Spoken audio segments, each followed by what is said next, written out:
चलिए तो बात कर लेते हैं टाटा पावर के ऊपर। काफ़ी ज़्यादा हाईलाइटेड स्टॉक रहा है, काफ़ी सारे इसके रीज़न हैं। तो आज इस वीडियो में डिटेल में डिस्कस करने वाला हूँ कि एग्जैक्टली जैसे इसमें एक न्यूज़ भी आ रखी है कि एचसीसी और टीपीएल को एक 2470 करोड़ का एक प्रोजेक्ट मिला है, तो उसके कारण से टाटा पावर पर क्या इम्पैक्ट पड़ेगा वो भी डिस्कस करेंगे। इसके अलावा इसके अंदर कोई मेजर बड़ा न्यूज़ आया है तो वो भी डिस्कस करेंगे। सबसे पहले मैं हमेशा आपको ये बोलता हूँ, जब भी आप किसी भी स्टॉक का एनालिसिस करें, स्पेसिफिकली अगर आप पेनी स्टॉक का एनालिसिस कर रहे हैं तो उसके केस में तो आपको ये सब इग्नोर करना होता है। बट चूंकि टाटा पावर पेनी स्टॉक नहीं है तो हम एक बार यहाँ पर देख लेते हैं कि अगर कुछ आ रखा है तो मेजर जो न्यूज़ देखेंगे आपको केवल एचसीसी शेयर वाला ही देखने को मिलेगा यहाँ पर, क्योंकि एचसीसी शेयर में हमें जंप देखने को मिला है क्योंकि एचसीसी को मिला है यहाँ पर ये। इसके अलावा गिरावट के दौर के बाद टाटा पावर अब अपना पावर दिखा रहा है, चार्ट पर ट्रेंड बदल रहा है। ऑब्वियसली हम चार्ट एनालिसिस करेंगे तो उसमें हमें भी दिखेगा अगर एग्जैक्टली उसने ट्रेंड बदला होगा तो। अब अगर मैं यहाँ पर सीधा इसके डेटा पर जाऊँ, जो इसका डेटा है, मार्केट कैप लगभग 1,20,000 के आसपास है, करंट प्राइस 376 है, बुक वैल्यू 105 है, तो लगभग 1:3 के रेशियो में चल रहा है। पी 31 का है। पी वाला और जो बुक वैल्यू वाला है, हमेशा आपको हर वीडियो में बोला है कभी भी ऐसे एनालिसिस मत कीजिएगा, पेयर देखकर एनालिसिस कीजिएगा। हाई लो में पता है डिविडेंड लगभग 0.54% के आसपास है। आरओई आरओसी लगभग सेम ही कंपनी ने मेंटेन कर रखा है। अगर मैं इसके प्रोज की बात करूं जो कि स्क्रीनर ने मुझे यहाँ पर दे रखा है, तो 74% का कैगर कंपनी मेंटेन कर रही है, यानी प्रॉफिट ग्रोथ कंपनी के पास बहुत ही शानदार है। और इसका रिजल्ट हमें देखिए कहीं ना तो कहीं स्टॉक प्राइस पर भी देखने को मिला है। जो ये स्टॉक अगर मैं बात करूँ आपको 50 रुपये, 100 रुपये, 125 के भाव पर देखने को मिला था, वो 400 रुपये तक चला गया। तो अच्छा खासा इसको रिवॉर्ड मिला है इस चीज़ को मेंटेन करने का। डिविडेंड पे आउट रेशियो 22.8% है, यानी अगर कंपनी 100 रुपये कमा रही है तो लगभग 22 रुपये आपको डिविडेंड के रूप में दे देती है। तो एक healthy dividend pay out ratio company maintain करके रखी है। इवन तो अगर कंपनी डिविडेंड नहीं भी पे करती है तो भी कोई दिक्कत नहीं है। अगर कंपनी का जो प्रॉफिट ग्रोथ है बढ़िया है तो यानी कि वो 22 रुपये को भी क्या करेगी, उसी में लगा देगी और हमें अच्छा रिटर्न निकाल के देगी। तो अगर नहीं भी पे करती है तो भी कोई बड़ी बात नहीं है, पर यहाँ पर पे कर रही है।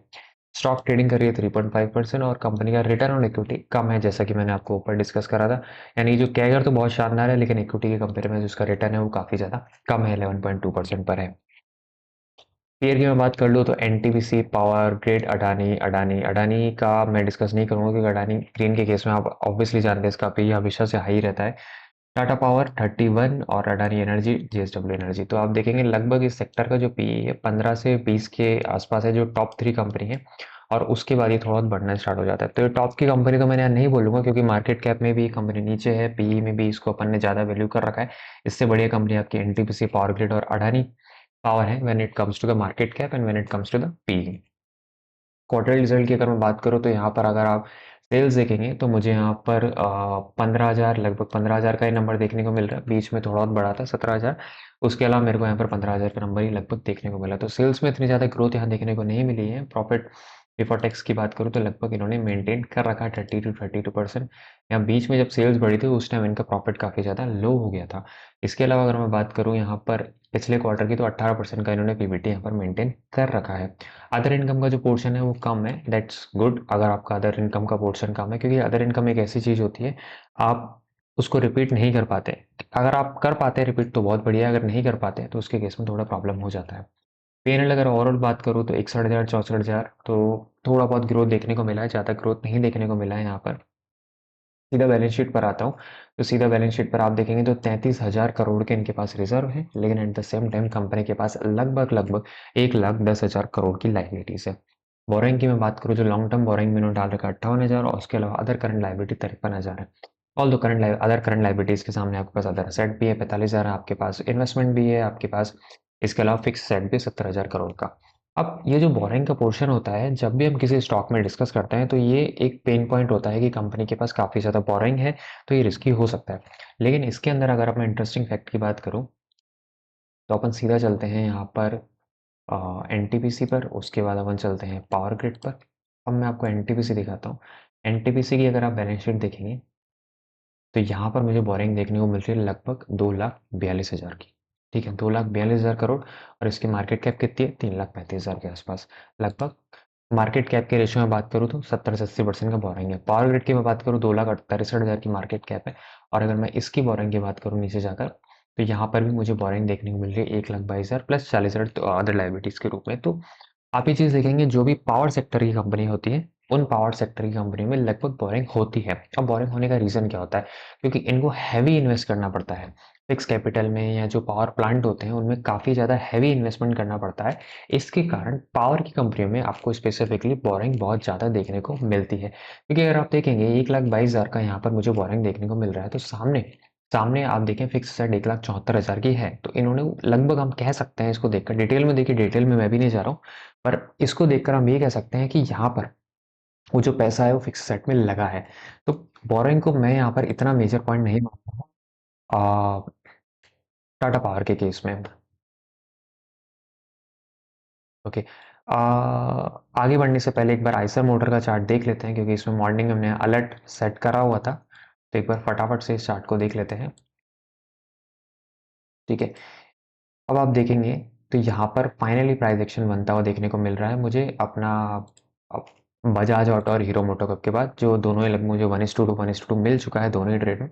उसके बाद आइसर मोटर में मुझे यहाँ पर मूव देखने को मिल रहा है, बट 10 बज चुके हैं। 10 बजने के बाद लगभग 10:30 बजने को आए, इसीलिए ये चीज़ें रिकमेंड नहीं होती। रेडार पर रखिएगा, अरे इसको रखिए, अलर्ट सेट कर रखिए। इसका क्या स्टॉप लॉस हो सकता है, क्या टारगेट हो सकते हैं, सब आप मुझे कमेंट करके बताइए, और शाम को इसको वापस से डिस्कस करेंगे। और फिर देखेंगे कि as compare to Hero MotoCorp और बजाज ऑटो इसने कितना बड़े मूव दिया कि नहीं दिया। तो रेडार पर रखिएगा जरूर, इसको शाम को देखेंगे। अब मैं वापस से चलता हूँ टाटा मोटर्स टाटा पावर के चार्ट पर उससे पहले अगर आपको ये पसंद आ रहा हो, वीडियो पसंद आ रहा हो, स्ट्रीम पसंद आ रहा हो, तो प्लीज़ मेक श्योर कीजिए आप हमारे चैनल को सब्सक्राइब कर दीजिए और इस वीडियो को लाइक भी कर दीजिए। और जो हमारे साथ अभी लाइव जुड़े हुए हैं उनके लिए मैं बोलूँगा, अगर आपको कोई भी क्वेश्चन हो, आप ड्यूरिंग दिस सेशन में टाटा पावर पर मेरे से पूछ सकते हैं। अब आप देखेंगे टाटा पावर का चार्ट, और कंपैरिजन में कर देता हूँ इसका थोड़ी देर के लिए, उसके बाद मैं हटा दूंगा। कंपैरिजन में एक बार के लिए निफ्टी के साथ कर देता हूँ उसका। अब आप देखेंगे तो निफ्टी ने अगर मैं यहाँ से देख के चलूँ, पिछले जुलाई 2021 से बात करके चलते, मई 21 से देखेंगे, तो निफ्टी ने मुझे लगभग 60% का गेन दिया है, वहीं इसने मुझे 300% का गेन दिया है। तो निफ्टी के कंपेरिजन में ये कंपनी बहुत ज़्यादा बढ़िया काम कर रही है, क्योंकि इसका बीटा थोड़ा हाई है। ऑल जब कम निफ्टी में अगर आप देखेंगे तो मुझे यहाँ पर 10 से 20% की गिरावट देखने को मिली। तो वहीं अगर मैं केवल और केवल इस स्टॉक की बात करूं, let me just remove this, 33% की गिरावट देखने को मिली है। तो निफ्टी जहां 10 से 15% गिर रहा है, वहां ये 33% गिर रहा है। तो मैं बोलूंगा इसका जो बीटा है गिरते टाइम 2 का है, बढ़ते टाइम बहुत शानदार है, 4 से 5 का मेंटेन करके रखा है। तो कंपनी ओवरऑल बढ़िया है।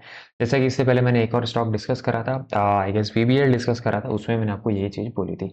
अब आप देखेंगे ये जो लेवल था हमारा पहले भी डिस्कस करा हुआ था, जब हम पहले लाइव आते थे उस टाइम मैंने आपको ये बोला था कि ये मल्टीपल टाइम जब आप रजिस्ट करता है कोई भी, आप देखेंगे यहाँ पर 1 2, ये छोटे छोटे हैं, इसको भी आप यहाँ से ब्रेकआउट ले लीजिए। और फिर ये जो मल्टीपल टाइम जिसमें रजिस्ट करा था, उसके बाद से मुझे यहाँ पर सॉलिड वन वे देखने को मिला था। तो एक बेनिफिट होता है जब आप किसी भी चार्ट को बड़े टाइम फ्रेम पर देखते हैं। देखिए बड़े टाइम फ्रेम पर अगर आप देखेंगे तो आपको लगेगा कि आपके जितने भी इंडिकेटर हैं वो सब काम करते हैं। तो यहाँ पर भी आप देखेंगे, उसके बाद अगर आप स्टॉक देखेंगे तो स्टॉक ने मुझे यहाँ पर लोअर लो बनाना स्टार्ट करा।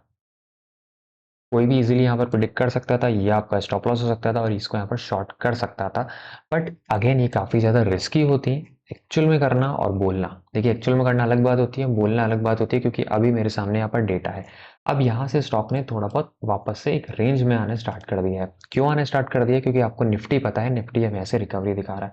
तो अब यहाँ से या तो ये ब्रेकआउट देगा वापस से, लेकिन इसका ये जो ब्रेकआउट है ये वैलिड, यहाँ मैं बोलूँगा सक्सेसफुल तभी रहेगा जब इसके केस में मुझे जो निफ्टी है वो भी बढ़िया ब्रेकआउट दे दे। अगर निफ्टी यहाँ से, let me just show you the Nifty यहाँ से अगर रिवर्सल ले लेता है, तो उसके केस में chances are very much less कि यहाँ से आपको जो टाटा पावर है उसमें भी आपको बढ़िया ब्रेकआउट देखने को मिलेगा। ये वापस से नीचे आ सकता है। अगेन वीडियो में मैं यहीं तक रखता हूँ, लेकिन आपसे एक रिक्वेस्ट है, आप, मैं सेबी रजिस्टर्ड नहीं हूँ, तो अगर आप इसमें कोई भी कॉल लेते हैं या कोई भी बाय या सेल करना चाहते हैं तो अपने फाइनेंशियल एडवाइजर से ज़रूर डिस्कस कर लीजिएगा।